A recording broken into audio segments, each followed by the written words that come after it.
Coucou les amis, et bienvenue dans ce nouvel épisode de la classe du professeur Doudou, donc un nouvel épisode après une certaine absence, puisque comme je l'avais dit, j'avais plus trop la motivation, plus trop d'idées, plus trop l'envie, en fait, tout simplement de faire des vidéos. Et puis là, du coup, j'ai retrouvé l'envie pour la simple et bonne raison que cette vidéo est un petit peu le prolongement d'un projet de team qu'on a actuellement, puisque on a déjà fait des top 100 sur l'île aux monstres, si tant est que ça revienne un jour, sur le mythique, encore dernièrement, là, on a fait un joli top 30 de mémoire, quelque chose comme ça. La seule chose qu'on a encore jamais fait, c'est le top 100 en event d'alliance, on l'a tout simplement jamais tenté pour l'instant, parce que j'estimais qu'on n'avait pas forcément le niveau, et que pour ça, il fallait d'abord déjà s'entraîner un petit peu, et préparer un peu les choses, parce que dire qu'on fait un top 100, c'est bien, mais accompagner son équipe lorsque l'on est dirigeant, c'est quand même beaucoup mieux. Donc cette vidéo, justement, pour du coup aider mon équipe, et puis tant qu'à faire, voilà, je la mets à disposition de tout le monde, hein, c'est un peu le principe de cette chaîne, qui est en fait une prolongation de ce que je fais dans l'équipe, et que je laisse à disposition pour ceux qui le souhaitent, voilà. Donc le thème, ça sera aujourd'hui scorer en event pour les nuls. C'est vrai que le scoring d'event, finalement, il n'y a pas tant de joueurs que ça qui le font, y compris du reste des gros joueurs.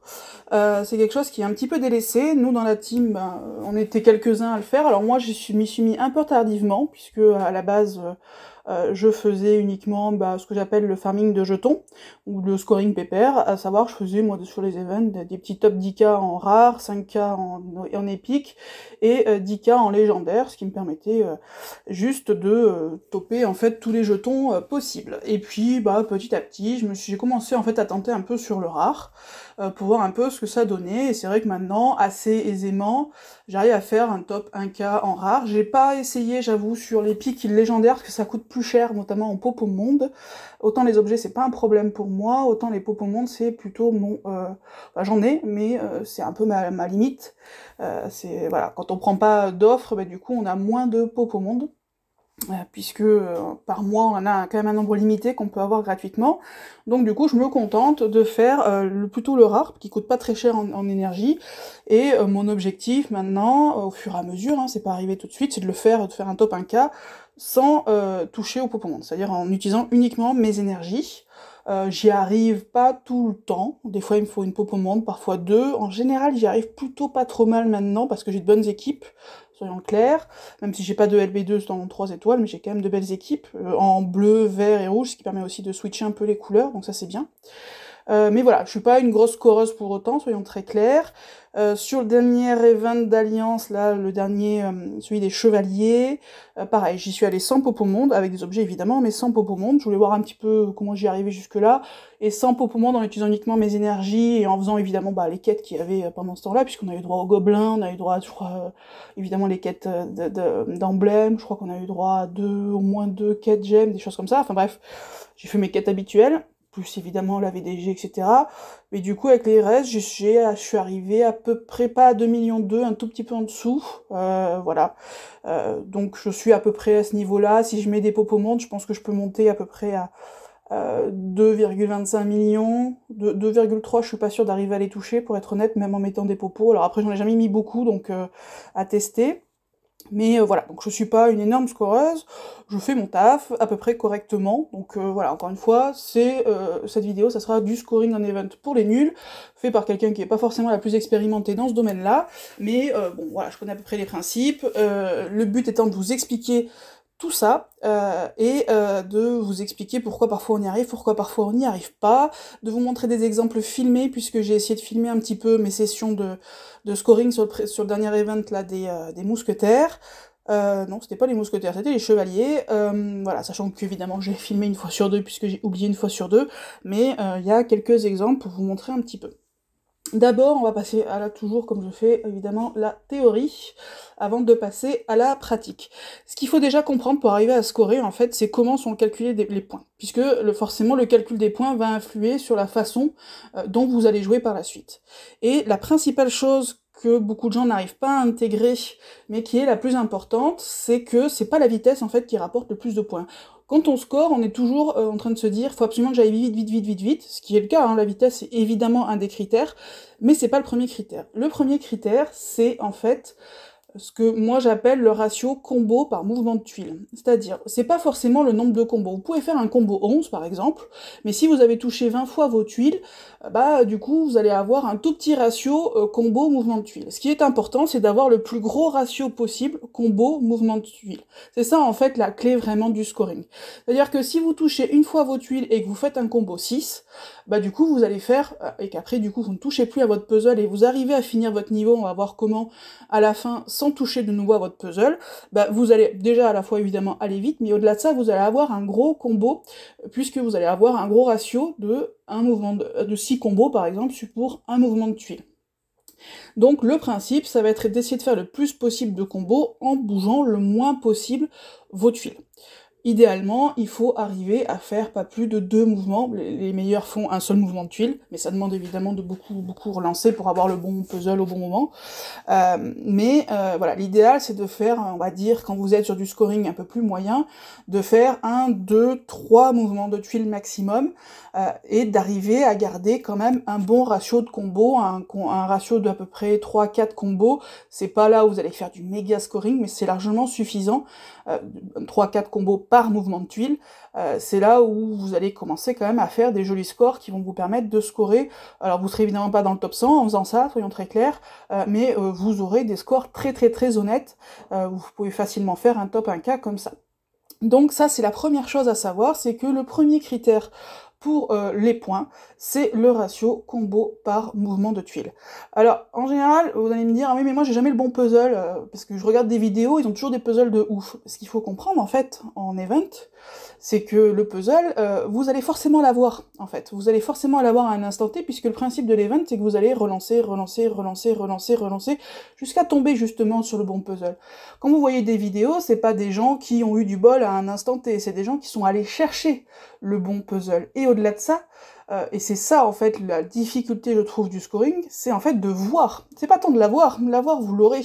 Moi très sincèrement, là justement quand j'ai filmé un petit peu mes sessions de scoring, bah, j'ai vu des vidéos où clairement j'avais loupé des choses, et clairement j'aurais pu faire de bien meilleurs combos que ce que j'ai fait, tout simplement parce que je les ai pas vus, parce qu'en plus on est un peu speedé, on veut aller vite, et du coup on voit pas forcément très bien les choses. Moi le maniement du puzzle c'est pas forcément là où j'excelle, soyons très clairs, donc en re-regardant mes sessions je me suis aperçue que bah, j'avais raté des occasions, qui auraient peut-être rien donné, parce que des fois ça occasionne un gros combo, et puis des fois ça fait plouf, ça fait rien derrière, mais clairement j'ai eu des occasions manquées que je n'avais tout simplement pas vues. En fait ce qui fait un bon scoreur, ça va être deux choses, ça va être cette vision du puzzle, c'est-à-dire votre puzzle arrive, et là, en peu de temps, arriver à voir les combos possibles. Évidemment, ça va être la technique, mais ça, à la limite, la technique, tout le monde peut l'acquérir. Mais cette vision du puzzle, ça, ça va être beaucoup d'entraînement, hein, et du coup, justement, en relançant beaucoup. Et la deuxième chose qui fait un bon scoreur, et ça, pour le coup, moi, je ne sais même pas comment ils y arrivent, c'est d'aller très vite, notamment au niveau de la gestion des objets. Ça j'avoue, alors moi je sais pas, je dois avoir plus de doigts qu'eux, j'en sais rien, ou des plus gros doigts, ça c'est sûr, mais j'arrive pas, ils envoient, quand vous regardez des vidéos, par exemple Indiana Longnote filme ses meilleurs niveaux. C'est vrai qu'on se dit, ouais, à chaque fois il y a des puzzles de ouf, mais encore une fois, c'est parce qu'il a relancé beaucoup, hein, je sais pas combien il utilise exactement de pop au monde, mais enfin ça doit être un nombre quand même très important. Mais surtout, moi je suis hallucinée, c'est que déjà, parfois il voit des combos que quand je regarde la vidéo j'ai pas forcément vu en même temps que lui, donc ça vient me dire que quand même il y a un vrai savoir-faire derrière, et au-delà de ça, la gestion des objets, la vitesse à laquelle il les envoie, enfin moi je sais pas, j'ai pas j'ai pas assez d'agilité dans mes doigts pour arriver à aller aussi vite, je trouve ça assez impressionnant. Mais bon, ça après c'est pour les tout meilleurs, hein, si vous voulez faire plus de 2,4 millions en event d'alliance, évidemment faut aller vers ça. Si vous voulez atteindre ce qui est nécessaire sur un event d'alliance pour faire un top 100, à savoir 2 millions, 2 millions 1, vous n'avez pas besoin d'aller à ce degré de vitesse, ce degré de technicité-là. Honnêtement, c'est quelque chose qui, moyennant une bonne technique et des équipes à peu près faites pour, on va dire en tout cas, et avec suffisamment d'objets, mais pas encore une fois énormément d'objets. Moi regardez, pour le coup je fais encore une fois top 1K sur tous les rares, top 5K et top 10K après sur Epic, voilà, et en event d'alliance, en général, bon là j'ai à peu près atteint les 2 millions 2, ça dépend après ce que je veux. Le précédent, j'étais parti en vacances, je suis parti en vacances le samedi, donc du coup, je crois que j'ai un peu dépassé, je devais faire 2,05 ou quelque chose comme ça, parce que tout simplement je l'ai plus trop joué, mais pour autant, si vous économisez un peu vos objets, comme vous pouvez voir, je suis pas vraiment en manque d'items, hein, je suis même plutôt très large, parce que ce qu'il faut comprendre Aussi, c'est qu'en fait, plus vous allez vous entraîner en fait à scorer un event, moins vous allez gâcher. Puisque la tendance qu'on peut avoir, c'est d'essayer au début de forcer des niveaux en balançant des items, et finalement faire des niveaux ratés. D'ailleurs, je vous montrerai un exemple notamment de niveau raté, où j'ai un peu forcé un niveau item et ça a rien donné derrière. Donc on peut facilement gâcher en fait des items. Là où va intervenir l'expérience, c'est que, avec un petit peu plus d'expérience, vous saurez les niveaux qui peuvent être vraiment scorés, où vous allez pouvoir mettre des objets, et ceux où ça sert à rien d'insister, et où vous allez soit dérouler jusqu'à la fin si vous voulez vraiment finir le niveau, soit carrément quitter le niveau pour aller plus vite, et du coup vous n'allez pas mettre d'objets. Là où on commence, quand on a moins d'expérience, ben on a tendance à vouloir tenter davantage, et du coup gâcher plus d'objets. Meilleure sera votre technique, meilleure sera votre expérience, moins vous gâcherez d'objets. Par contre, il y a une denrée où, de toute façon, dès lors que vous voulez monter, ça va être nécessaire, ça va être les popomondes. Alors encore une fois, il n'y a pas besoin de beaucoup de popomondes pour faire un scoring, on va dire, médium, mais plus en fait vous allez atteindre vos limites de scoring, plus vous allez devoir utiliser des popomondes. C'est-à-dire, par exemple, moi, pour atteindre les 2,2 millions sur les ventes d'Alliance, j'aurais pas forcément besoin de popomondes, ou peut-être une. Par contre, si je veux atteindre les 2,3 millions, là, ça va m'en demander énormément, parce qu'en fait, plus vous allez devoir grappiller quelques petits points, plus vous allez devoir trouver le puzzle optimal, là où avant un puzzle moyen suffit, par exemple, pour faire, admettons, 2,1 millions, vous avez besoin d'un puzzle moyen, pour faire 2,3 millions, vous avez besoin d'un puzzle excellent. Et forcément, des puzzles excellents, il y en a moins, donc ça implique de relancer davantage. Donc finalement, en fait, la denrée qui je trouve est celle qui est la plus utilisée finalement en event, c'est pas tant les haches, les météorites, les attaques dragons, etc. Le mana pas mal, parce que le mana permet de tenter en fait des choses, je vous expliquerai après comment. Le mana un peu plus déjà, et surtout les popomondes. Voilà, mais je digresse quand même pas mal. On va revenir un peu, on va essayer de faire quelque chose d'un chouille plus structuré, ça se voit que ça fait longtemps que je n'ai pas fait de vidéo. Donc les critères pris en compte dans le calcul des points, c'est le ratio, encore une fois, c'est pas le nombre de combos, c'est le ratio combo par mouvement de tuile. C'est deux choses vraiment très différentes. Si vous faites un combo 11 en un mouvement de tuile, ben, ça va vous faire un très gros ratio. Si vous faites un combo 11 en 5 mouvements de tuile, ça va vous faire un petit ratio. Vous allez faire 11 divisé par 5 et vous allez être un ratio de 2,5, quelque chose comme ça. D'accord? Alors que si vous faites un combo 11 sur un seul mouvement, vous allez avoir un ratio de 11 qui va être beaucoup plus élevé, et vous allez avoir beaucoup plus de points. Donc le premier critère, c'est le ratio combo mouvement de tuile. Le deuxième critère, bon, que tout le monde connaît, c'est celui de la vitesse.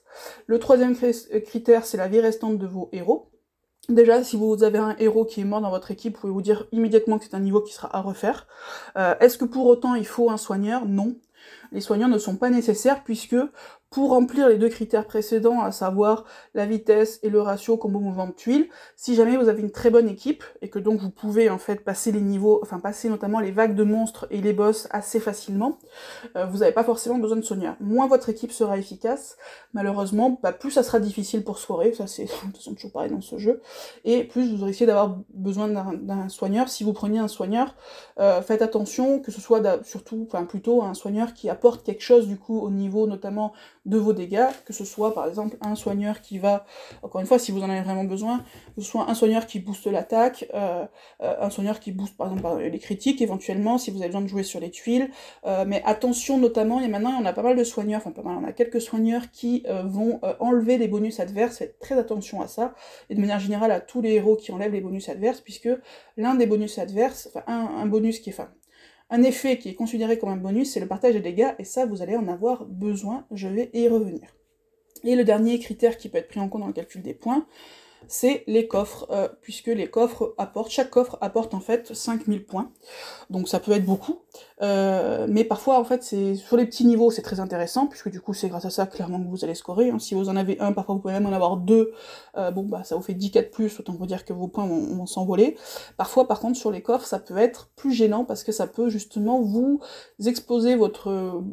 puisque le problème des coffres, mais je vous expliquerai comment essayer de pallier ça, c'est qu'ils sont fermés, et que quand ils sont au début, et que quand ils sont fermés on peut pas leur faire de dégâts en principe. Parfois, bah, du coup, ça va vous gêner en fait pour sur votre ratio combo mouvement de tuiles. Parfois, vous allez être obligé de jouer un peu des tuiles et du coup, vous allez faire baisser votre ratio. Donc sur les niveaux les plus élevés, ça peut être au contraire une contrainte d'avoir des coffres, étant précisé que vous n'avez pas de coffre sur les events d'Alliance. Donc ce n'est que sur les events challenge classiques et individuels. Sur les events d'Alliance, il n'y a pas de coffre, ce qui est pas plus mal, parce que du coup, ça évite de jouer là-dessus. Du coup, ce n'est que la technique finalement qui joue. Donc voilà les 4 critères, le ratio combo mouvement de tuiles, la vitesse, la vie restante de vos héros, et les coffres hors Event d'Alliance, évidemment. Maintenant, de quoi on a besoin pour arriver à scorer? On a besoin en fait de 4 choses. La première chose dont on a besoin, c'est d'une équipe qui soit correctement composée. Vous n'arriverez jamais à scorer avec certaines équipes, malgré toute votre bonne volonté, si vous n'avez pas une équipe un minimum adaptée. Alors après, elle sera plus ou moins bonne en fonction de vos possibilités de deck, évidemment, mais certaines équipes, par exemple, si vous partez en arc-en-ciel, vous pouvez toujours essayer de scorer, vous n'y arriverez vraisemblablement pas. Donc la composition de l'équipe, c'est la première chose qui est très importante. La deuxième chose, c'est la technique. Si vous ne savez pas scorer, si vous ne comprenez pas en fait le mécanisme de scoring, vous pouvez encore une fois avoir toute la bonne volonté du monde, vous n'y arriverez pas. La troisième chose qui est nécessaire, c'est un minimum d'objets, et les objets, je vais y revenir, ça va être notamment en rare, flèche, hache, petite popo et moyenne popo de mana. En épique, ça va être météorite, hache, moyenne popo de mana et petite popo de mana, et en légendaire, alors là ça va dépendre un peu de ce que vous souhaitez mettre comme investissement. Moi je prends météorite, attaque dragon, toujours petite et moyenne popo de mana. Ce qui est bien, c'est de mettre des grandes popos de mana pour le coup, puisqu'on peut le faire en légendaire, mais attention, ça coûte très cher.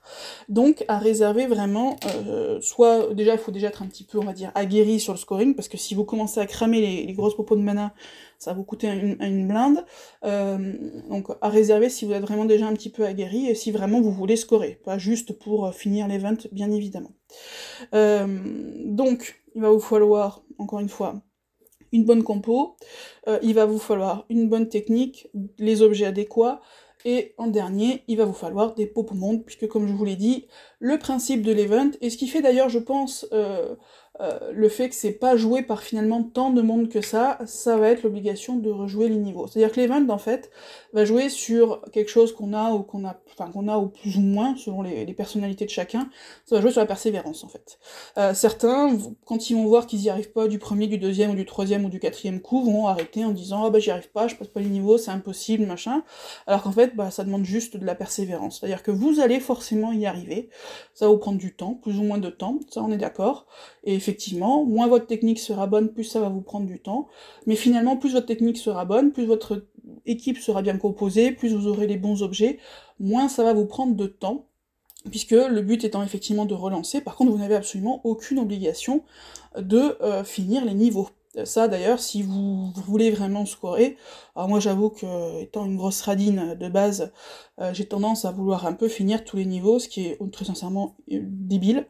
D'une part parce que, par exemple, sur le dernier event chevalier, je suis morte un paquet de fois en essayant de faire ça, parce que mine de rien qu'avec le dot, si vous n'avez pas un minimum de tuiles assez rapidement, vous mourrez. Donc déjà vous allez mourir, un certain nombre de fois, alors c'est moins difficile sur les autres events, mais sur l'event chevalier c'était un petit peu plus ça. Et puis ça va vous prendre surtout beaucoup de temps pour finalement assez peu de ressources. Donc si vous voulez vraiment relancer beaucoup, ne restez pas. C'est-à-dire que grosso modo, vous faites quelques mouvements de tuiles, 1, 2, 3, en fonction encore une fois du niveau de scoring que vous voulez atteindre, voilà. Et si vous voyez que vous n'avez rien, ça sert à rien de poursuivre le niveau, mieux vaut sortir et relancer. Et c'est en faisant comme ça que vous allez gagner énormément de temps. Nous par exemple, il y en a un, il a claqué 6 popos de mana, 6 popos monde, pardon, je lui ai demandé en tout, pour arriver à peu près, à l'époque, et après il est monté un peu plus haut, mais il avait dépassé les 2,1 millions comme ça, avec 6 popos de mana. Je lui ai demandé combien de temps ça lui avait pris, concrètement ça lui a pris 1h30, 2 heures. Donc oui, ça prend du temps, mais c'est pas non plus un temps de dingue, bien moins que ce que certains peuvent penser, tout simplement parce qu'ils ont tendance à vouloir insister et à faire les niveaux. Ne faites les niveaux, encore une fois, que si 1, vous avez le temps, ou 2, que vous êtes vraiment une grosse radine comme moi, mais sinon n'hésitez pas à quitter et à relancer, et vous verrez que en fait ça va très vite défiler les Pokémon quand on quitte comme ça. Mais surtout ça va vous faire gagner beaucoup de temps, et finalement ça va moins jouer sur votre frustration aussi, parce que quand on meurt, on a l'impression que finalement, si on n'arrive même pas à finir le niveau, on n'arrivera pas à scorer. C'est deux choses complètement différentes, c'est-à-dire que, encore une fois, finir un niveau, quand vous voulez faire des points, ça ne sert à rien. Vous pouvez finir le niveau, c'est pas pour autant que vous allez scorer. Par contre, vous pouvez mourir 5 fois, attends pour moi, vous pouvez mourir 5 fois, si la 6ème vous faites un très bon niveau, vous allez faire beaucoup de points. Alors vous pouvez finir 6 fois votre niveau, et si Voilà, on va virer toutes les 20 pubs qui s'affichent. Alors que si vous... j'en étais... Oui, donc vous pouvez par exemple finir 5 fois le niveau parce que vous avez forcé à vouloir finir, mais faire 0 points finalement, enfin, ou très peu de points parce que vous n'avez pas eu les puzzles pour, et donc vous avez simplement insisté, mais sans succès. Vous pouvez tout aussi bien mourir 6 fois, et la 7ème fois faire un bon score. Donc encore une fois, finir, ça ne sert à rien. Ce qui est important, c'est de faire un bon niveau. Donc n'hésitez pas, encore une fois, si vous voulez scorer, à relancer et à quitter vos niveaux, vous gagnerez beaucoup de temps et vous éviterez aussi de la frustration. Maintenant, donc on va essayer de reprendre un peu les différentes choses pour voir comment déjà composer ces équipes.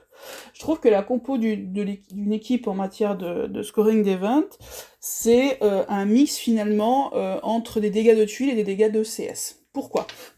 Parce que le but en fait va être, avec les tuiles, de tuer notamment la première vague de moi ce que j'appelle les mobs, c'est-à-dire les petits monstres, et après, avec vos CS, avec vos objets, de tuer la deuxième vague, et avec vos CS, de tuer, grosso modo, les boss. Donc il va falloir réussir à faire un mix, c'est un peu comme une équipe titan au niveau dégâts, finalement, puisqu'on va essayer d'avoir des CS qui vont augmenter les dégâts de tuiles, mais aussi surtout les dégâts de CS, à la fois, il va vous falloir, en fait, des cogneurs sur 3, ce dont on n'a pas besoin en titan. Donc pour ça, l'idéal, je trouve, alors après, je pense qu'il y a plein de compos différentes possibles, hein, mais ce qui est, on va dire, le plus classique et le plus simple à faire, ça va être jouer soit en mono, soit en 4-1. Avec, du coup, des héros à intégrer. Le premier type de héros à intégrer, ça va être le partage de dégâts, idéalement. Pourquoi ? Alors, ça va être vraiment le cas sur les events individuels, puisque le partage de dégâts va vous permettre de tuer notamment les coffres lorsqu'ils sont fermés, puisque ce qu'il faut savoir, c'est que lorsqu'un coffre est fermé, si vous lancez un partage de dégâts et que vous faites des dégâts sur, du coup, les héros, les petits monstres qui sont à côté, ça va également, grâce au partage de dégâts, vous permettre de faire des dégâts au coffre, et donc de l'éliminer. Donc particulièrement en event individuel, c'est utile. En event d'alliance également du reste, puisque en fait ça va vous permettre d'éviter de trouer, parce que si vous n'avez pas de partage de dégâts, les dégâts vont pas se répartir entre tous vos adversaires, et potentiellement il y en a un ou deux qui vont mourir, et un troisième qui va rester en vie. Alors que si les dégâts sont partagés, ils vont tous mourir d'un coup. Donc le partage de dégâts, c'est un des héros, un type de héros qu'il est vraiment important de mettre dans son équipe. C'est comme ça d'ailleurs qu'on va retrouver par exemple parfois des Wilbur C, des Gunnar C, y compris en légendaire. Lorsque les gens attaquent en bleu, en légendaire, par exemple avec des équipes hippo ou autres, bien souvent ils incluent un Gunnar C, y compris en légendaire. Vous avez Gunnar C, vous avez en 3 étoiles, vous avez Dolgun également, qui est un peu plus difficile à utiliser parce qu'il faut utiliser en charge 2, donc ça implique qu'il va avoir besoin de plus de mana pour le charger, également le problème c'est que quand vous êtes un peu comme moi, pas forcément très agile de vos doigts, et pas très... bref, pas très intelligente des fois, ça m'est déjà arrivé de le balancer en charge 1, de me tromper, c'est-à-dire que je pensais qu'il était en charge 2 alors qu'il était en charge 1, et du coup de ruiner un niveau. Donc ça, autant vous dire que quand vous avez un bon puzzle, que vous avez eu des combos, que vous avez tout ce qu'il faut, vous arrivez au boss, et que vous le balancez en charge 1, ou le balancez en charge 2, vous avez envie de vous tirer une suicide-pendre avec votre string. Donc voilà, donc vous avez Gunnar C, vous avez Dolgun. Si vous avez d'autres, vous avez évidemment Wilbur. Vous avez également... comment il s'appelle, Ilmarinen en 5 étoiles. Voilà, c'est ce type de héros dont vous allez avoir besoin dans vos équipes. Après, il va falloir mettre d'autres types de héros, ça va être des debuffs de défense, évidemment, donc si vous avez par exemple un Wilbur et un Gunnar, ça va faire les deux en même temps. Vous mettez évidemment des debuffs de défense élémentaires également. Les buffs dégâts sont également très très utiles, donc les buffs dégâts, principalement, vous avez Buster en 3 étoiles, vous avez Franz en 4 étoiles, vous avez également Hammerhead et... alors lui, je me souviens plus, Snowball, je crois, le héros, le chat vert que vous trouvez, qui fait des démons, qui buff les dégâts, que vous trouvez dans l'event, que j'appelle personnellement la patte patrouille, à savoir l'event des animaux puissants. Voilà, c'est ce type de héros qui vont être très utiles. Pourquoi ? Parce que ça va vous booster les dégâts, et d'ailleurs ça va vous booster à la fois les dégâts de tuiles, ça va vous booster les dégâts de CS, ça va aussi vous booster les dégâts d'objets. C'est-à-dire que par exemple, là où une hache normalement fait 200 de dégâts sur chaque adversaire, bah, une hache avec par exemple un Franz qui va faire plus 50% de dégâts, bah, votre hache va faire 300 de dégâts à tous les adversaires. Donc ça aussi c'est très utile, c'est-à-dire que ça va vous démultiplier aussi également les effets de vos objets. Donc on met partage de dégâts, des buffs de défense, si possible des buffs de défense élémentaire, buffs de dégâts, et après il faut prioriser les cogneurs qui tapent au moins sur 3, puisque vous avez un partage de dégâts, si vous tapez que sur 1, ça va trop se diluer, alors que si vous avez des cogneurs sur 3, c'est beaucoup plus efficace. Vous pouvez aussi avoir par exemple des héros qui boostent l'attaque, par exemple, après je vais vous donner des exemples d'équipes, hein, qui sont pas forcément optimales, mais ça vous donne un peu une idée des héros à mettre. Par exemple, un boost d'attaque que moi j'aime bien utiliser dans mon équipe rouge, c'est Shrekok, ou Skrekok, je sais plus comment on prononce, bref, peu importe, qui à la fois tape sur 3 et qui en plus va booster l'attaque sur les 2 héros à côté de lui, donc ça vous permet de cumuler un petit peu les choses. Donc voilà, c'est ce type d'équipe. Alors ça va donner quoi finalement? Ça va vous donner des équipes en bleu, par exemple, les équipes classiques en bleu, ça va être un Gunnar C, vous pouvez avoir une Mère C qui tape sur tous et qui booste l'attaque, Nordri évidemment, avec ou sans costume, vous avez Karil qui est très bien, vous avez Yao également qui est très bien, ça c'est un peu les classiques, on va dire, que vous avez en bleu. 3 étoiles, en rouge, le problème c'est qu'en rouge 3 étoiles vous n'avez pas des buffs de dégâts, donc typiquement ça va être pas de partage de dégâts, pardon, c'est typiquement un cas où on va jouer en 4-1, par exemple avec un Gunnar C, et après vous pouvez mettre Buster, vous pouvez mettre Shrekok ou Akas, vous avez Bagreg qui va débuffer également la défense élémentaire sur 3, pardon, vous avez également Rufus, enfin vous avez plein de héros comme ça qui vont être extrêmement efficaces. Vous pouvez aussi faire des mix, par exemple, si vous voyez que vous avez un peu des difficultés, par exemple, à tuer les boss, parce que ils sont bien costauds et que votre full bleu ne passe pas, par exemple un 4-1 qui peut être efficace, plutôt de continuer sur Gunnar C, Ulmer C, Nordri, Karil, Yao, vous pouvez tout simplement, par exemple, enlever Ulmer C, qui va certes vous apporter un boost d'attaque non négligeable, mais le remplacer par un Buster, qui lui va vous booster les dégâts, et ça c'est beaucoup plus efficace. Et donc si vous voyez que vous avez des difficultés, vous pouvez tenter par exemple un Gunnar C, Buster, Nordri, et après 2 cogneurs, Karil, Yao, Poussin Junior aussi est bien, voilà, ce type de héros-là. N'hésitez pas, encore une fois, parfois à essayer de modifier légèrement, mais il faut garder en fait l'idée de composition de base, mais une fois que vous avez compris la composition de base, vous pouvez faire un petit peu des switches là-dessus. Qu'est-ce qu'on peut avoir en vert aussi en 3 étoiles très efficace? Donc comme je vous dis, vous avez Dolgun, en charge 2, donc par exemple si vous voyez, qu'est-ce qui va vous permettre de switcher aussi, je vous ai pas dit ça, du 4-1 au mono, ça va être par exemple si vous voyez que votre 4 est largement suffisant en fait pour arriver à tuer les mobs, parce que finalement les mobs sont plutôt faibles, du coup vous n'êtes pas obligé de prendre Dolgun et de faire une full verte. Vous pouvez par exemple mettre un Gunnar C qui va vous permettre d'économiser un peu de mana et qui est peut-être un peu plus simple à jouer, et jouer 4 verts avec. Si par contre vous voyez que Gunnar C plus 4 verts c'est pas suffisant pour tuer les mobs, du coup il vaut peut-être mieux passer en full vert, où du coup vous allez gagner en dégâts de tuiles, ce qui va permettre d'aller un petit peu plus vite et d'arriver du coup au boss. Mais sinon en vert vous avez Dolgun, vous avez Zarola qui est top, qui tape très très fort, vous avez Fianna, vous avez, comment elle s'appelle, Alessia, la petite 3 étoiles vertes des masques, vous pouvez utiliser Noril, qui est très bien aussi, pourquoi pas des Ishtak, alors avec le costume quand même, pour histoire d'avoir un petit boost de 2 stacks, mais on peut imaginer encore une fois plein de choses. En légendaire, en épique, les équipes sont un peu plus limitées finalement, en équipe rouge c'est un peu la classique, vous avez Wilbur, Buster, et puis après vous pouvez avoir par exemple 3 Colin C2. Colin C2 est vraiment le héros, pour le coup extrêmement utile, si vous l'avez, montez-le pour les events, c'est vraiment un top héros à avoir. Ça peut être Wilbur, Buster, donc Colin C2, vous pouvez en mettre 3, puisqu'à la fois il va vous débuffer la défense élémentaire, mais il va également cogner mine de rien fort. Si vous l'avez pas, vous mettez Faucon, puisque vous allez avoir besoin de dégâts. Vous pouvez avoir Signian, qui est bien aussi en dégâts de tuiles. Vous pouvez, si vous n'avez pas Buster, vous pouvez intégrer Franz. Si vraiment vous galérez, parce que par exemple vous avez une petite équipe, vous pouvez mettre Boldusk, qui est très bien, puisqu'il va à la fois vous soigner un petit peu si vous galérez, même si normalement vous ne devrez pas avoir trop besoin de soins, mais sur les niveaux un peu élevés, ça peut être le cas, qui va à la fois vous booster les dégâts, alors du coup utilisez-le sans costume, évidemment, pour avoir le maximum de buff d'attaque, donc vous pouvez mettre Bold. Après, les équipes bleues qu'on rencontre plutôt ces temps-ci en 4 étoiles, ça va être Gunnar C, Franz, parce que bon, Franck pour le coup, voilà, même s'il est pas bleu, on l'intègre parce que grâce à son buff dégâts.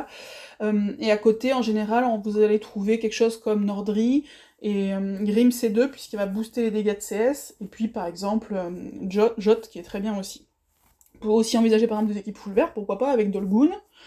Franz toujours, et puis après vous pouvez mettre un Almur, attention mettez-le sans costume, puisqu'avec costume il va débuffer la défense élémentaire sur 1, sans il va débuffer sur 3.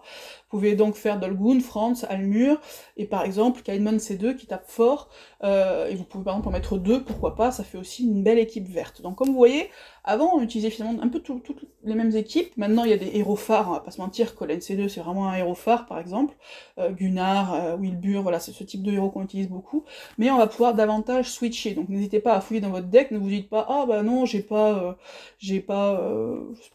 Gunnar, du coup j'y arriverai jamais, ou j'ai pas tel héros, du coup j'y arriverai jamais.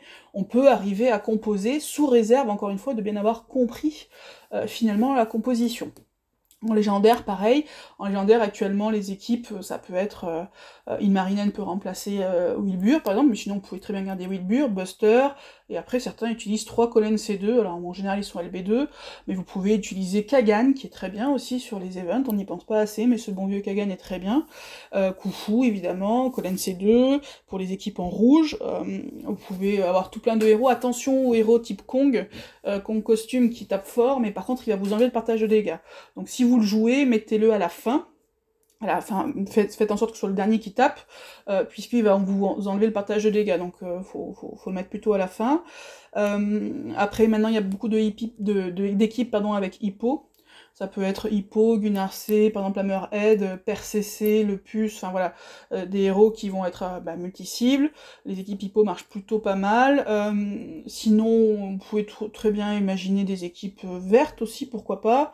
Encore une fois, les possibilités sont relativement illimitées. Vous pouvez envisager...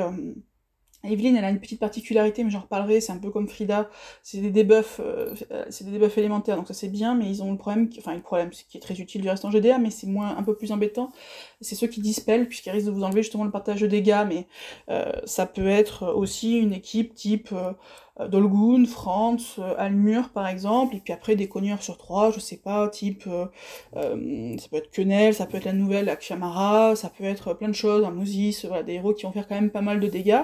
Encore une fois, souvent on voit toujours les mêmes équipes, parce que c'est les équipes de haut niveau, donc ils ont tous évidemment des équipes hyper optimisées, mais à des niveaux moindres, vous pouvez avoir des équipes qui sont tout à fait efficaces, sans pour autant être le top du top, sous réserve, encore une fois, de bien comprendre la composition, un partage de dégâts, un debuff de défense, si possible des buffs de défense élémentaire, un buff de dégâts, et des cogneurs sur 3, grosso modo, c'est à peu près le pitch. Faites attention à l'ordre d'utilisation, ça c'est quelque chose que je dis aussi. Déjà, pour gagner en vitesse, mettez vos héros dans l'ordre dans lequel vous allez les utiliser. C'est un peu comme en mythique, par exemple. Si vous jouez de gauche à droite, mettez vos CS de gauche à droite, comme ça, quand vos CS seront allumés, vous n'avez plus qu'à cliquer dessus rapidement et dans l'ordre sans avoir à réfléchir, ce qui va vous faire gagner du temps. Vous pouvez jouer de droite à gauche, idem, vous les mettez de droite à gauche. Faut penser aussi à d'autres choses importantes au niveau de l'utilisation des CS, c'est que par exemple si vous jouez Franz, c'est toujours en fait ce problème le même, qui est que le partage de dégâts est considéré comme un bonus par le jeu. Donc ça veut dire quoi? Ça veut dire que Franz par exemple doit impérativement être, vu que Franz bloque les bonus, il doit être utilisé après votre partage de dégâts, sinon il va l'empêcher en fait. Idem, faut faire attention aux héros qui dispellent.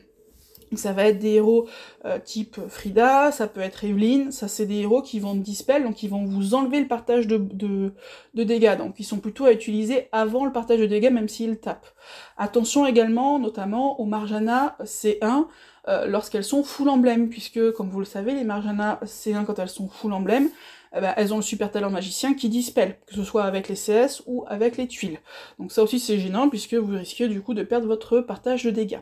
Pour ça aussi qu'on lui préfère maintenant Kolen C2, outre que le fait que Kolen C2 tape de manière homogène sur 3, là où Marjana tape sur un peu plus fort, mais sur le reste elle fait que des dégâts mineurs. Donc voilà, donc faites attention à ces choses-là. Placez bien vos héros dans l'ordre, et déjà, si vous avez une bonne équipe, déjà, vous avez une bonne base pour scorer. Après, il va falloir vous avoir également une bonne méthode pour scorer.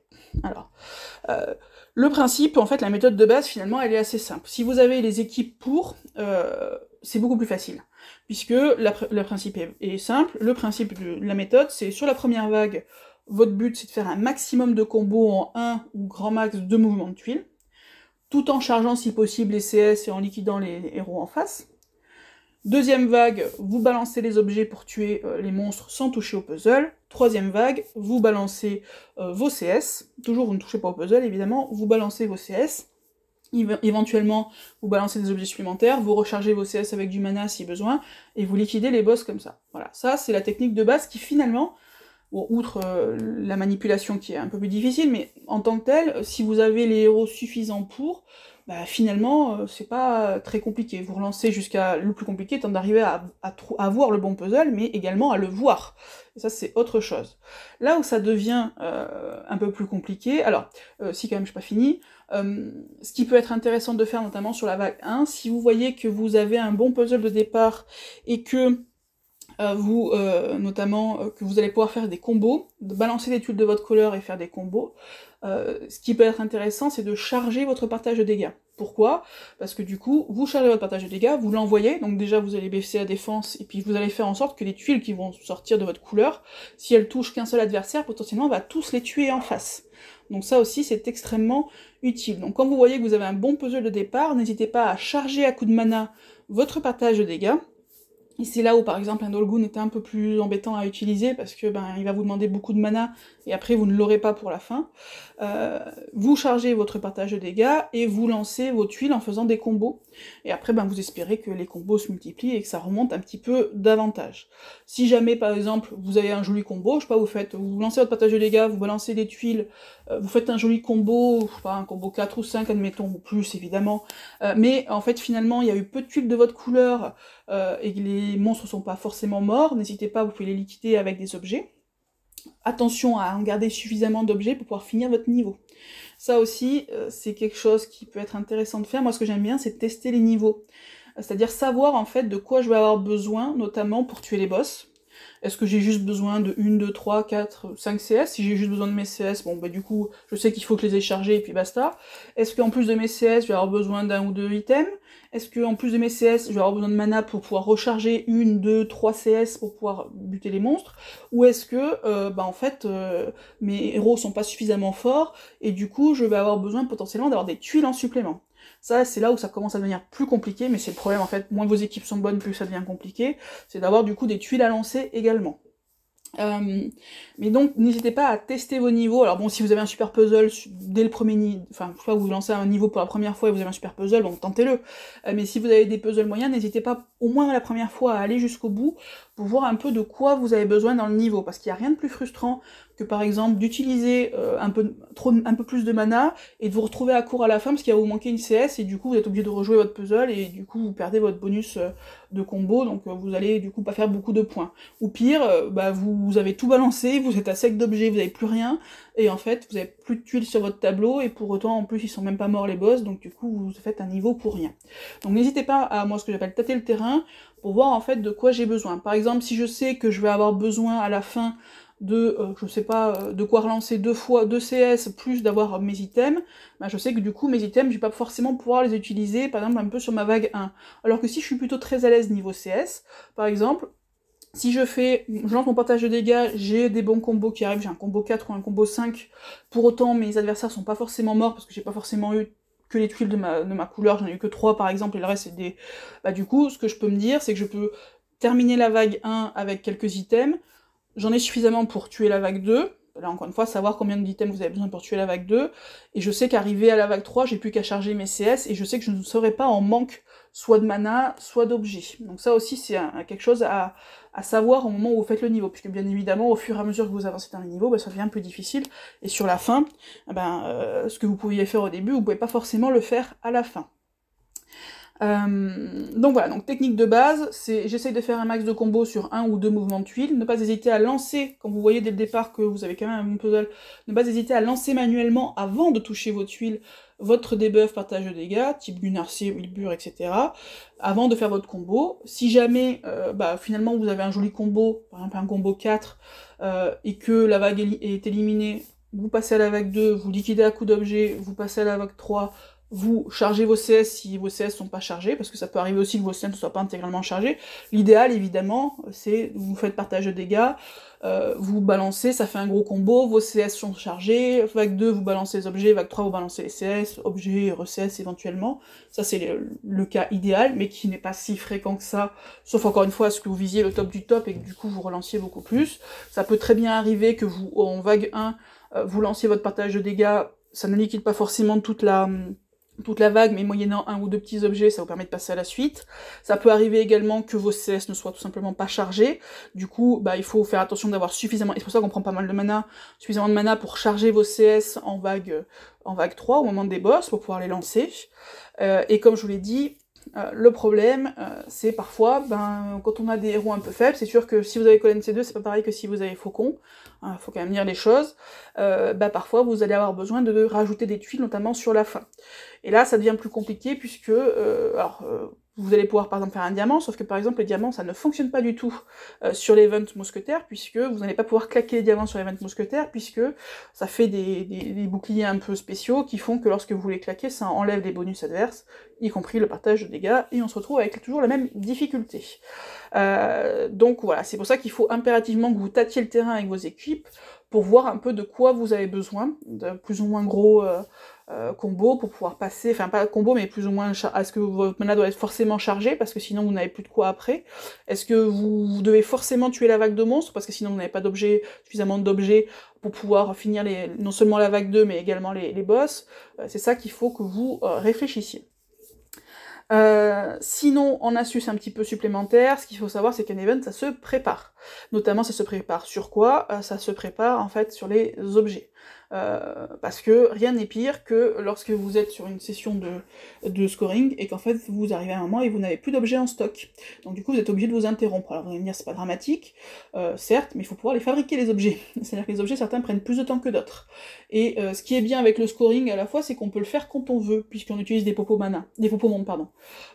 Sauf que si vous le faites le vendredi soir et que vous n'avez plus par exemple d'attaque dragon, et que les attaques dragon c'est long à fabriquer, vous allez vous retrouver un peu bête. Et vous allez du coup pas pouvoir scorer comme vous le souhaitiez.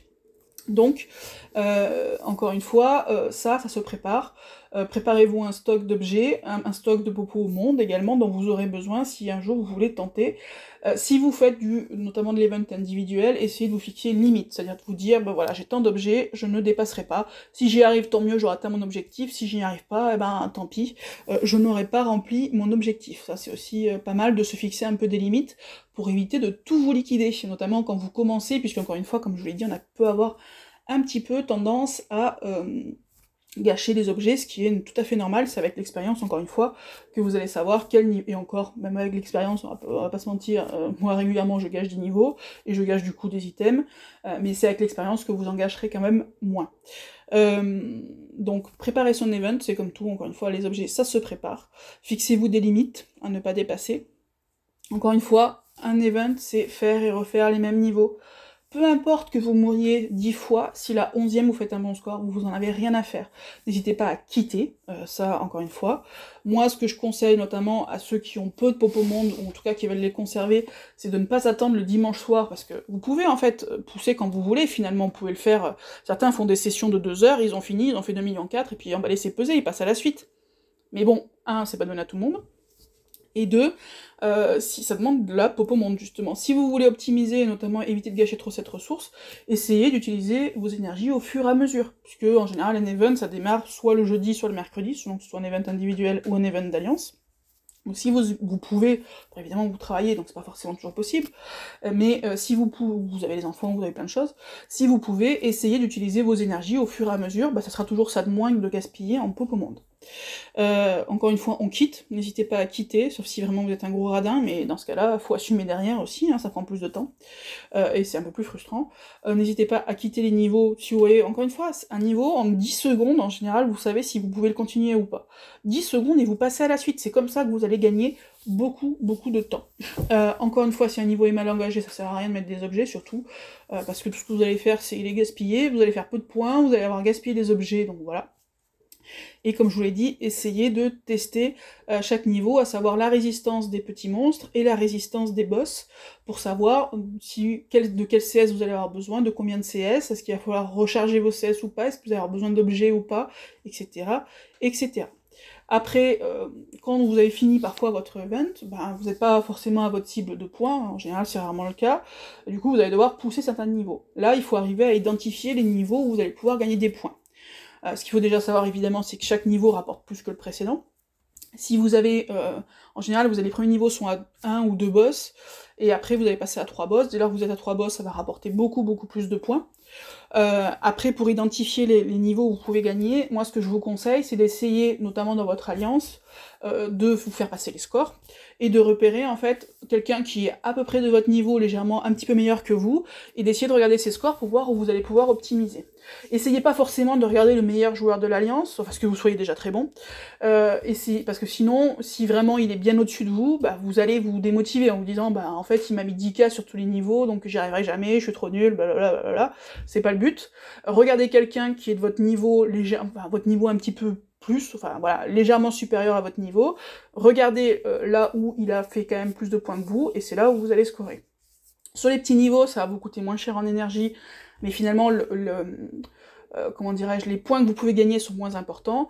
Évidemment, plus vous allez vers les niveaux difficiles, plus ça va vous coûter cher en énergie. Par contre, c'est là où vous pouvez gagner un maximum de points. Évidemment, vous gagnez également plus de points en légendaire qu'en rare, lorsque vous êtes sur les events d'Alliance. Donc voilà, donc identifier les niveaux où vous pouvez gagner des points, ça sert à rien de cramer 4 pop au monde pour gagner sur un niveau où vous allez pouvoir gagner très très peu de points. Essayez d'identifier les niveaux où vous allez pouvoir gagner, et sur certains niveaux, notamment par exemple en légendaire, vous pouvez facilement gagner 10K, 15K ou des choses comme ça assez facilement, et c'est là où ça devient rentable.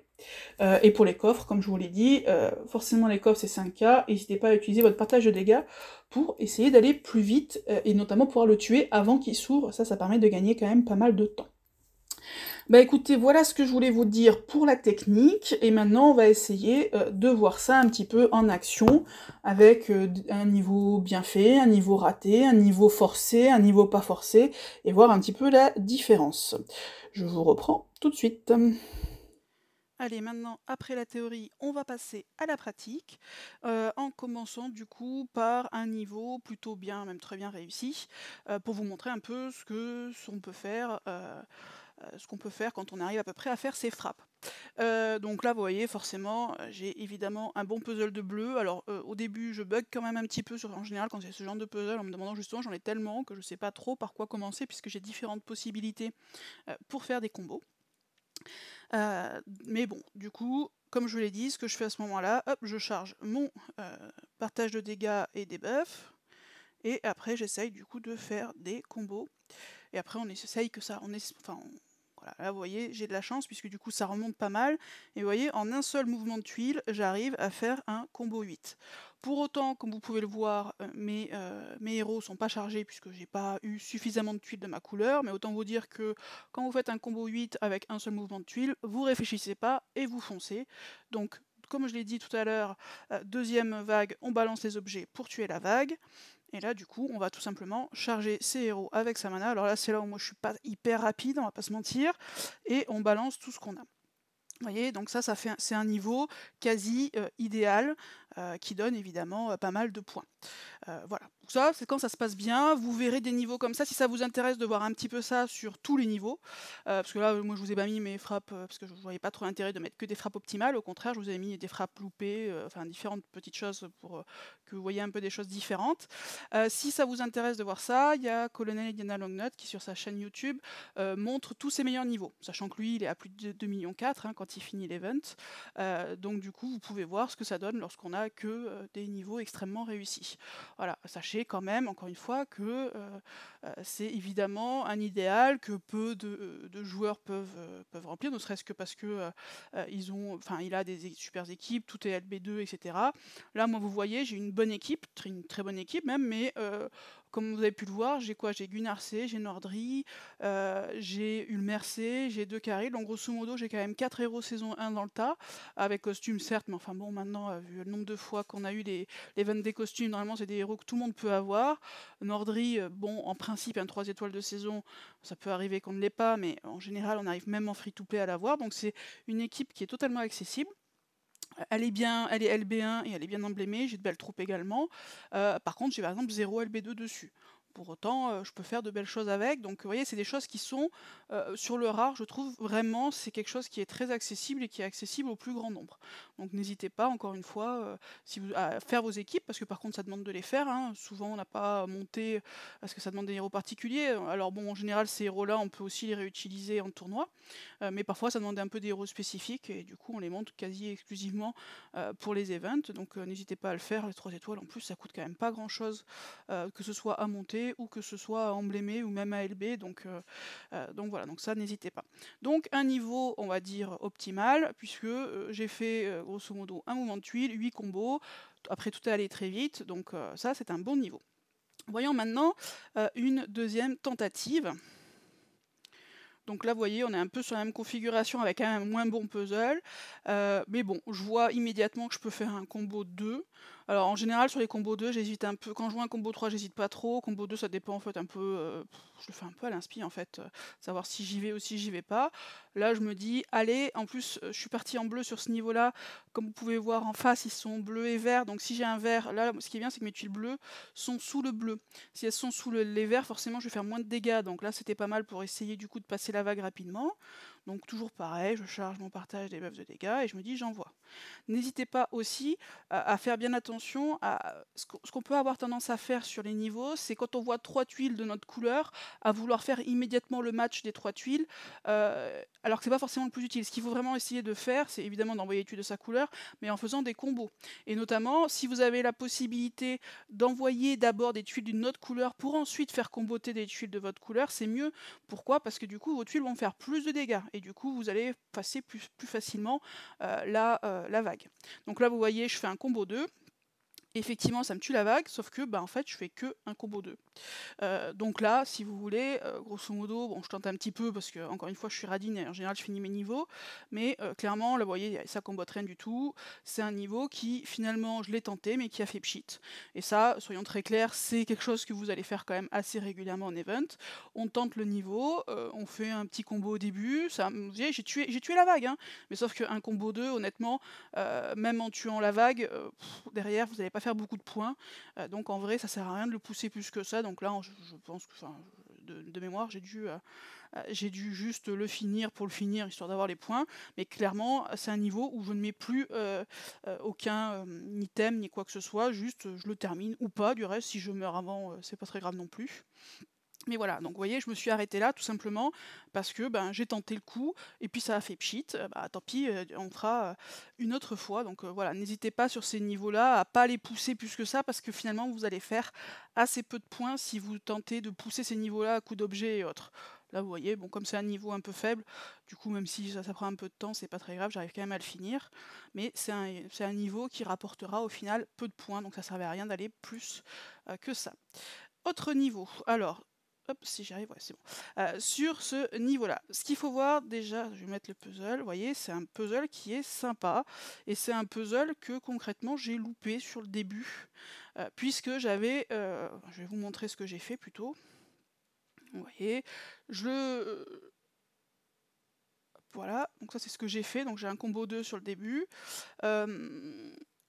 mais c'est un niveau que je n'ai pas tenté à la base, enfin je ne pensais pas le pousser celui-ci, alors que j'avais des possibilités, hop que je revienne un peu dessus, voilà, donc là ce que je pouvais faire typiquement, plutôt que de faire le match de 3 que j'ai fait verticalement à gauche, c'est de faire le match de 3 bleu que j'ai fait, j'avais match de 3 bleu horizontal que j'ai au centre, ce qui m'aurait permis de faire à minima un combo 2 puisque j'enverrai les 3 bleus, ce qui me fera remonter les 3 rouges. Et comme vous pouvez le voir en bas à droite, j'ai 2 verticales bleues. Vu que je vais en envoyer une, ça m'aurait peut-être permis également de faire un autre match de 3 bleus en dessous qui serait remonté et qui m'aurait permis de faire peut-être un combo 3 en envoyant minimum 6 tuiles de ma couleur. Et après, je ne sais pas ce qu'il aurait pu évidemment advenir d'autre. Mais voilà, un niveau du coup que j'ai loupé sur le début puisque j'ai fait le mauvais match à mon avis, enfin à mon sens en tout cas, sur ça. Donc vous voyez, je le reprends, donc je fais ça, donc du coup bon, j'ai un diamant rouge qui se fait. Bon, comme je vous l'ai dit, moi je fais mes niveaux, donc du coup je me dis allez je craque mon diamant rouge, donc je fais un combo 2, combo 3, donc j'ai fait un combo 2, un combo 3. Et là, hop, je craque du coup mon diamant vert. Et là, ça commence à monter. Vous voyez, là, je suis sur un combo 8. Donc concrètement, en 3 matchs de tuiles, j'ai eu un combo 2, un combo 3 et un combo 8. Donc ça veut dire qu'au total, je suis à 13 combos en 3 mouvements. Ce qui n'est pas si mal que ça, je suis à un peu plus de 4 combos par mouvement. Donc je me dis, là quand même, ça vaut le coup de le pousser. Et du coup, je le finis. Après, classiquement, hein, toujours pareil, on envoie les objets. Mes héros sont chargés en plus, donc je dépense 0 mana. À la limite, les objets, j'en ai plein, tout ce qui est objet de combat, un peu moins sur le mana, donc je suis plus frileuse en général à dépenser du mana. Et après, j'ai plus qu'à tranquillement finir. Donc vous voyez, c'est un niveau qui, a priori, honnêtement, vu le départ en tout cas que j'avais fait, était pas terrible. Et finalement, c'est un niveau... bon, après, j'ai eu du bol, évidemment, parce que je suis un diamant rouge qui s'est fait, mais c'est toujours comme ça de toute façon, c'est une question de puzzle. Du coup, j'ai loupé mon début, et finalement, entre guillemets, j'ai eu du bol sur mes puzzles pour la suite, et du coup, ça me fait un niveau qui, finalement, est très correct. Alors, bon, il y a évidemment mieux à faire, mais ça me fait grosso modo une moyenne de 4 combos par mouvement. Alors, je perds un peu, parce que du coup, j'ai fait 3 mouvements, donc je perds un peu de temps, donc évidemment, on peut faire bien plus en termes de score. Mais voilà, ça c'est le type de niveau aussi, parfois. Le premier niveau, c'est entre guillemets le niveau idéal, celui qui est parfait, enfin parfait, quasi parfait, où vous faites un mouvement de tuile, il y a un super combo et vous n'avez plus qu'à dérouler. Mais il y a aussi d'autres hypothèses, ou également d'ailleurs du reste quand vous avez des plus petites équipes, parce que des fois, là je vous montre du rare, mais des fois sur du légendaire c'est quand même plus compliqué, notamment si vous avez des équipes qui sont pas forcément super costauds, vous pouvez aussi arriver à faire des points avec avec entre guillemets des niveaux qui paraissent un peu plus bancals, qui sont pas la norme on va dire, et pour autant, vous voyez, grâce au combo, du coup, on arrive quand même à faire des points, quelque chose d'à peu près correct. Alors maintenant, le quatrième exemple, tac. Alors, celui-ci, je me souviens plus trop ce que j'ai fait. Oui, je vois que je peux faire le combo vertical, je vois que j'ai un combo 2 à faire minimum. Je me dis, allez, je le tente. Bon, combo 2, je vous cache pas que je suis pas ravi, c'est pas terrible. Et finalement, ça remonte. Donc là, vous voyez, j'ai fait un combo 2 et un combo 6. Ça veut dire que donc en 2 mouvements de tuile, je suis à 8, donc une moyenne de 4 combos à peu près. Du coup, je me dis, je le pousse. Le problème étant quand même que, vous voyez, mes héros sont quand même pas bien chargés. Donc ça va me coûter un petit peu cher en mana. Mais pourquoi pas, honnêtement, ça fait quand même un niveau qui paraît relativement correct comme ça sur le papier. Sauf que, petite particularité que je n'avais pas anticipée, parce que justement c'est un niveau que je crois que j'avais fait du premier coup, que je l'avais pas testé avant, c'est qu'en fait, du coup sur l'event des chevaliers, les nouveaux, vous voyez, parfois, comme vous pouvez le voir notamment sur celui du centre et celui à droite au niveau des boss, parfois en fait ceux-là, quand vous leur débuffez la défense, à l'inverse en fait ils prennent un buff de défense. Et donc forcément, moi avec mes CS, du coup j'ai fait 0 dégâts, comme vous pouvez le voir. Là j'ai quand même balancé 4 CS, 4 CS et j'ai fait vraiment très peu de dégâts. Bon, sauf que j'ai déjà quand même balancé pas mal d'items, donc du coup va suivre ce qui peut arriver, c'est-à-dire que je me dis allez, je vais tenter le coup, peut-être que ça va passer, alors que clairement j'avais pas suffisamment de dégâts pour que ça passe. Et donc vous voyez, je balance mes items. J'essaye de relancer une CS. Là, on sent le désespoir qui commence à poindre, on va pas se mentir. Je balance tout ce que j'ai et ça ne suffit toujours pas. Donc voilà, donc pour vous montrer aussi un niveau qui, pour le coup, paraissait sur le papier, sur le début, honnêtement, vous avez 8 combos au total sur 2 mouvements de tuiles, franchement, c'est pas dégueu.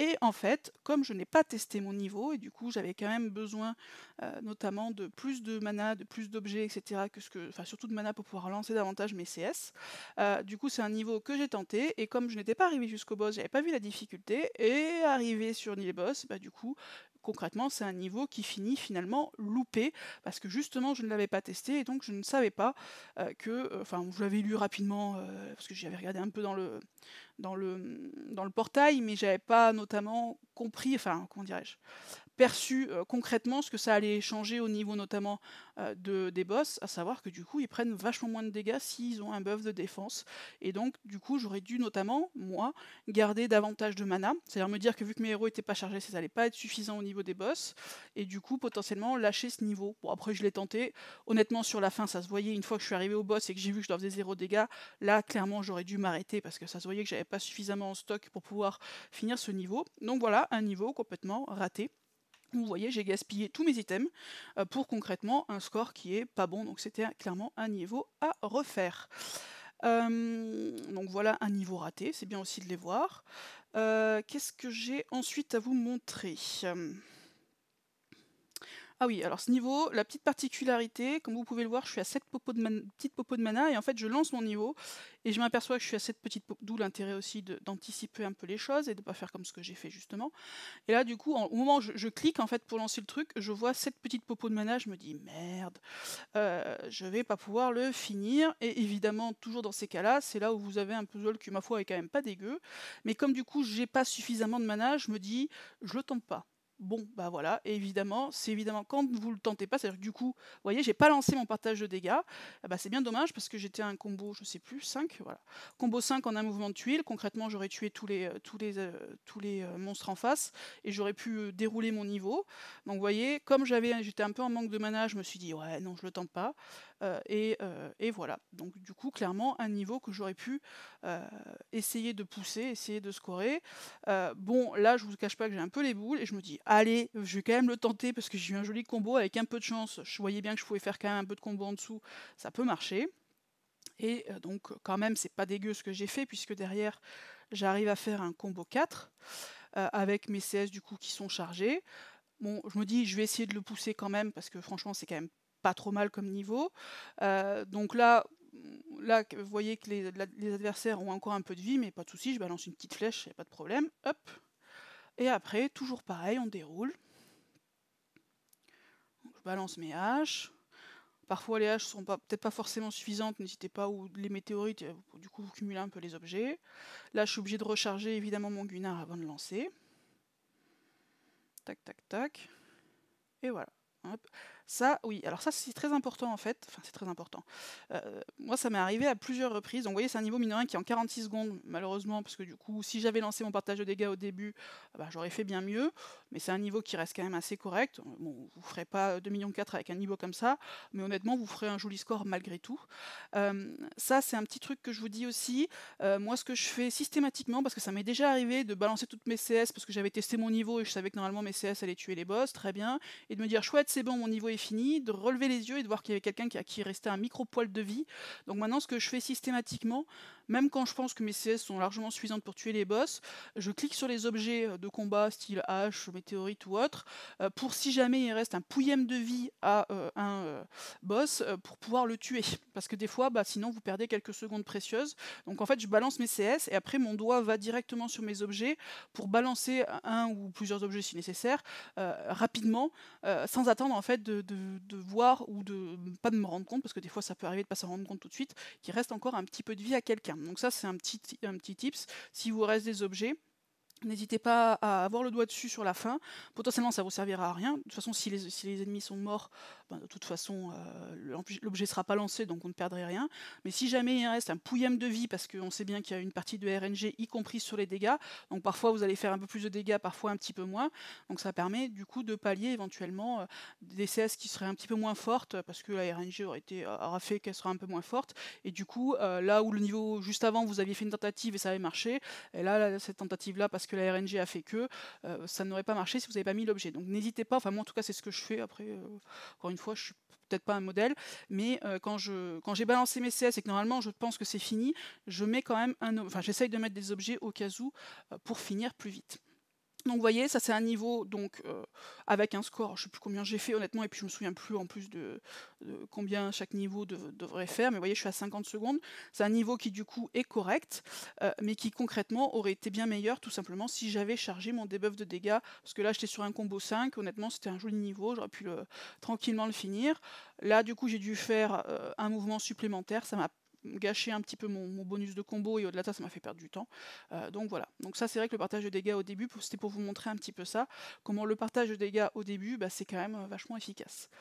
Un autre niveau, donc là, alors je suis désolée, mais j'ai pas filmé mon épique pour la simple et bonne raison que j'ai filmé à peu près une fois sur deux en oubliant, en me disant à la base que j'allais tout filmer, et puis évidemment à chaque fois je me mettais, comme je m'y mets un petit peu de manière décousue et pas vraiment sur une vraie séance, du coup j'ai pas filmé mon épique parce que j'ai complètement zappé, mais je vous ai filmé du coup mon légendaire, enfin quelques niveaux de mon légendaire.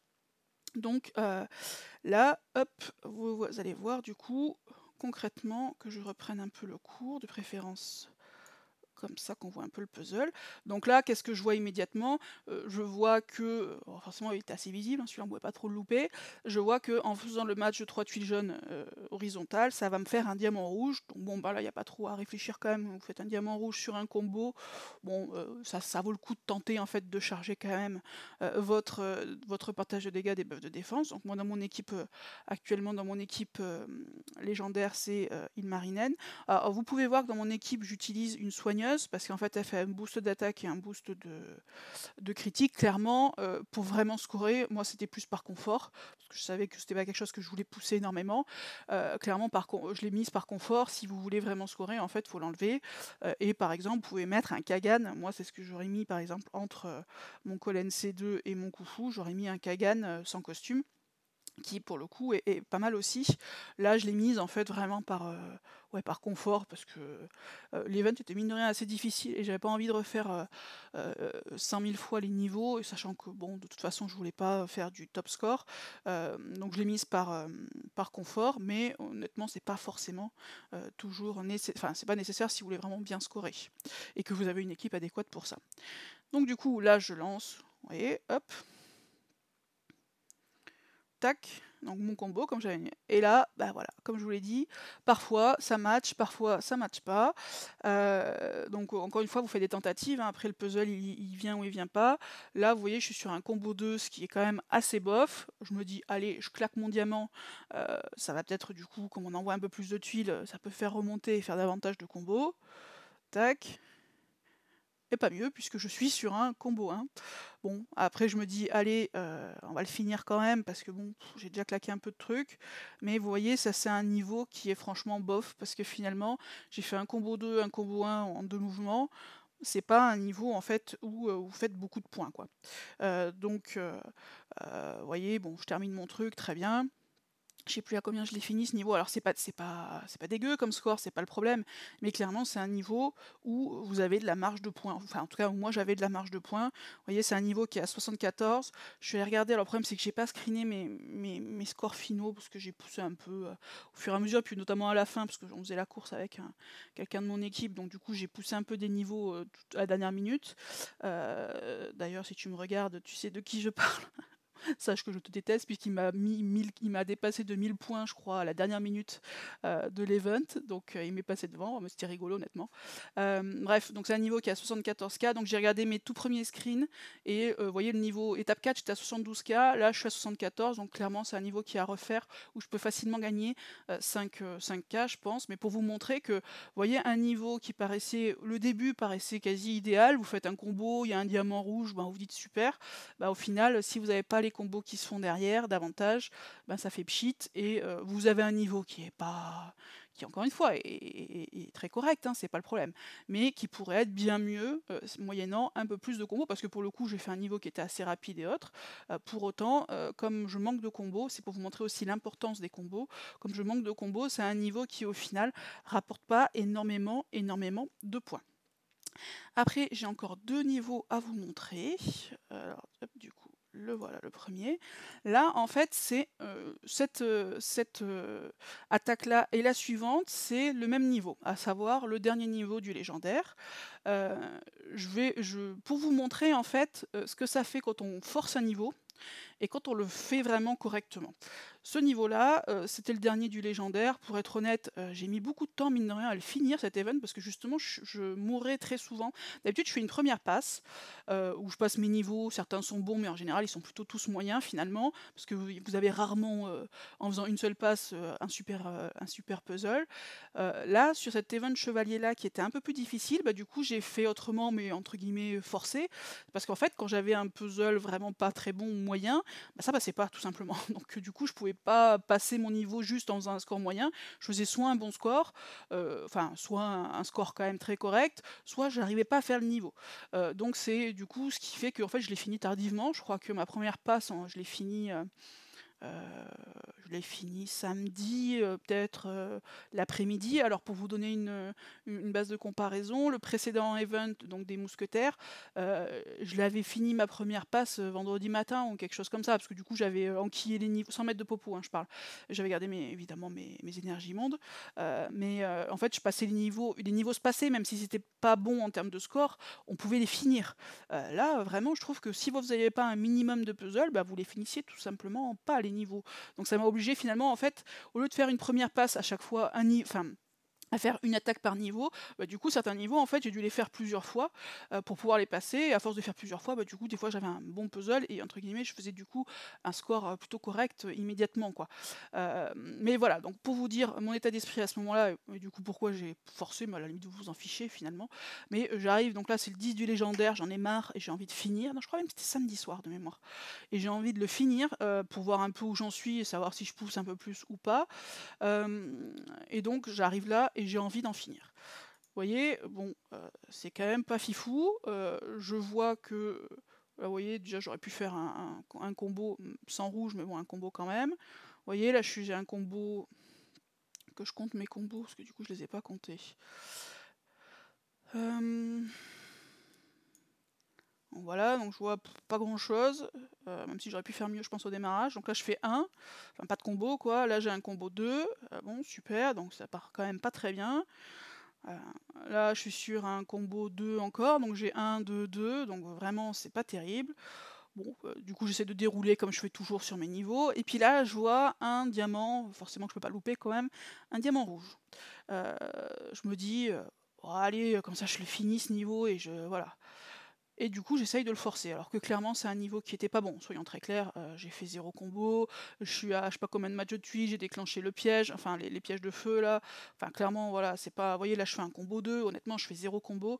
C'est pas un joli niveau, et pour autant, je me dis, allez, je le force, moi je finis, et puis basta, quoi.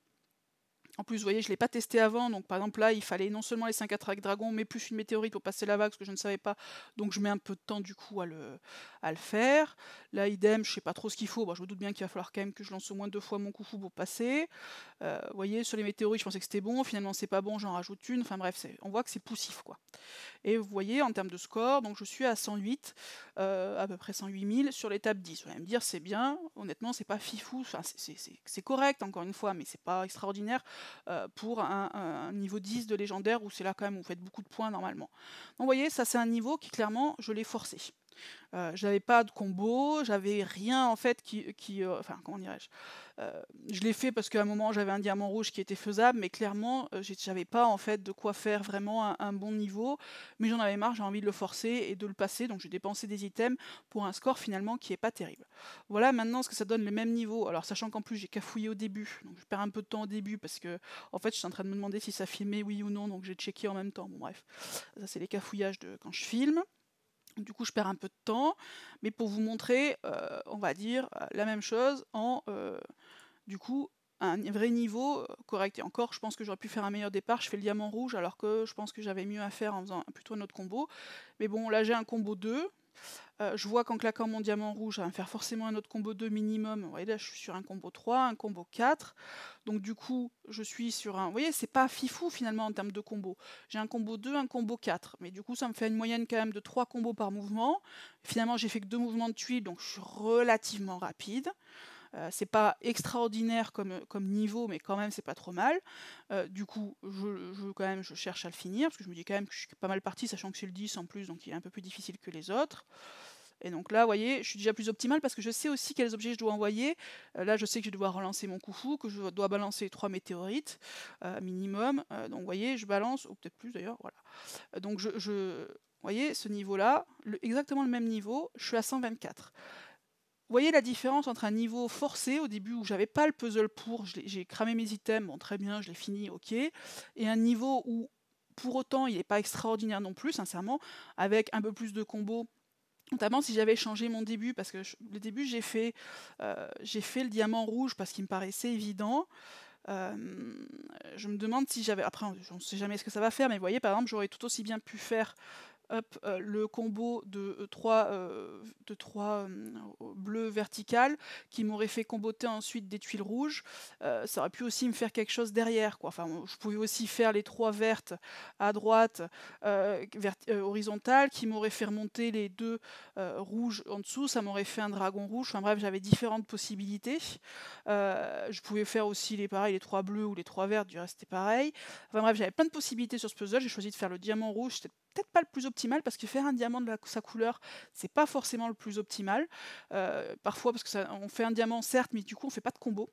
Là, j'ai eu du bol d'avoir un combo qui est venu dessous, mais en fait, concrètement, je le voyais pas, en fait, le combo au moment où je l'ai tenté le diamant. J'ai eu du bol, parce que c'est remonté.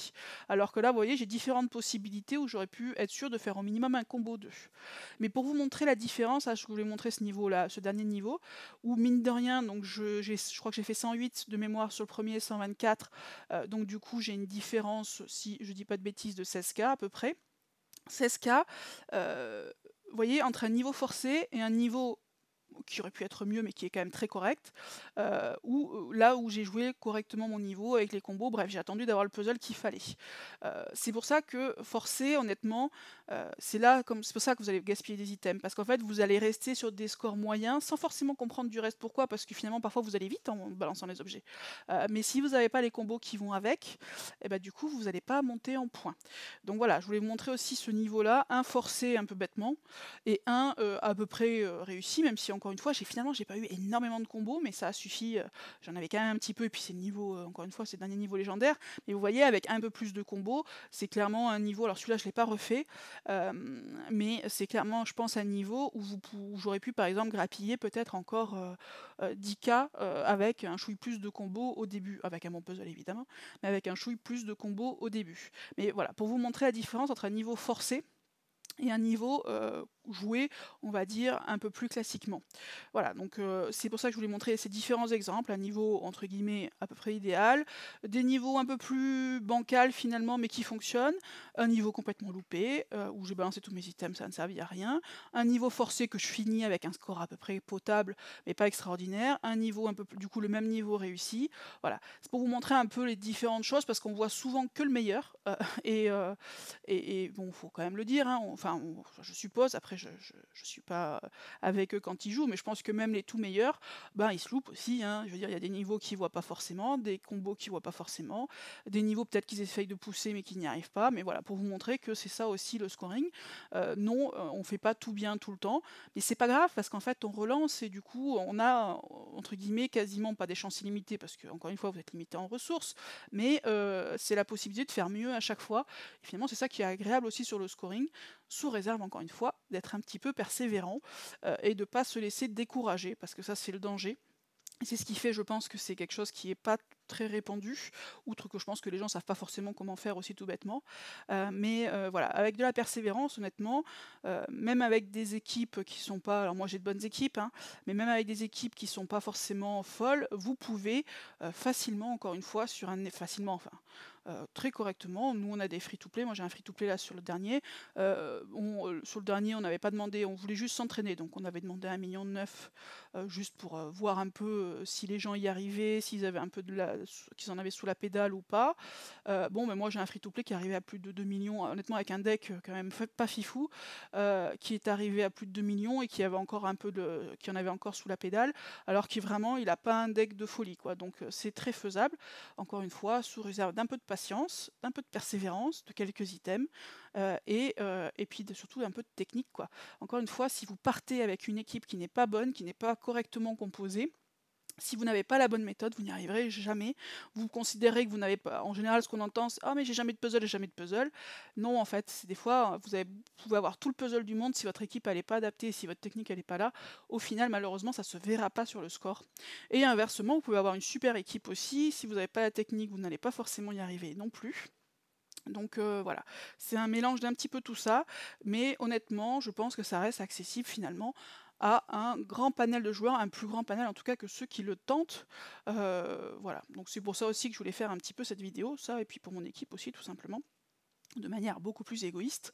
Mais voilà, c'est pour ça que j'ai intitulé cette vidéo, enfin en tout cas je vais l'intituler le scoring pour les nuls, puisque honnêtement je pense que c'est quelque chose qui est accessible. N'hésitez pas à vous entraîner, si jamais vous n'en avez jamais fait, faites les petits scoring pépères de jetons, Vous allez voir que petit à petit, vous allez progresser. Si vous avez déjà l'habitude de faire ça, bah, essayez de vous lancer un objectif, de dire: «Allez, sur celui-ci, sur le rare, je tente un top 1K». Voilà, c'est comme ça que vous allez progresser. Parfois, vous l'aurez pas, votre top 1K, vous allez pas réussir. Bah, c'est pas grave, en même temps, hein, vous jouez pas votre vie, tant mieux. Vous l'avez, tant mieux, vous l'avez pas, tant pis.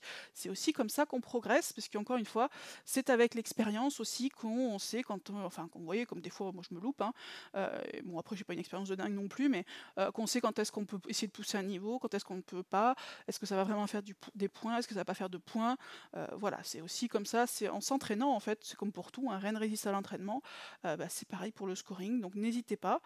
Honnêtement, c'est quelque chose, alors faut être un peu compétiteur dans l'âme, faut quand même reconnaître, moi c'est vrai que je suis un peu compétitrice.